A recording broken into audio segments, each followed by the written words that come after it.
এই রকমের উৎসব বাংলাদেশে আমি আমার জন্ম থেকে আমার বাপ দাদা দেখতে কিনা আমি জানি না।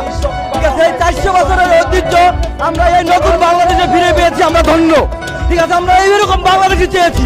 ঈদের মতো এমন সময় আর কখনই খাওয়া হয়নি এমন একটা প্লেসে, এবং এমন একটি উৎসব আসলে মানে পুরোপুরি ঈদের একটা মানে ফিল হচ্ছে।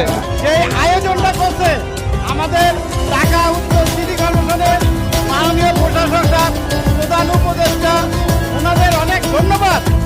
আমরা চাই আগামীতে আরো সুন্দর হোক, আরো ভালো হোক।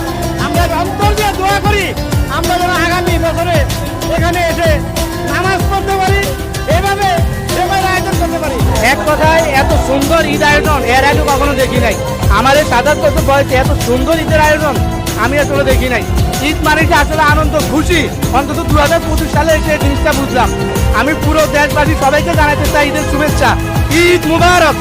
ঈদের মাঠে বলতে এর আগে তো জন্মের পর কখনো এরকম উৎসব দেখি নাই, মানে বাংলাদেশে এই প্রথমবার হচ্ছে এরকম আমরা একটা অনুষ্ঠান দেখতেছি যেটা ইউনিক।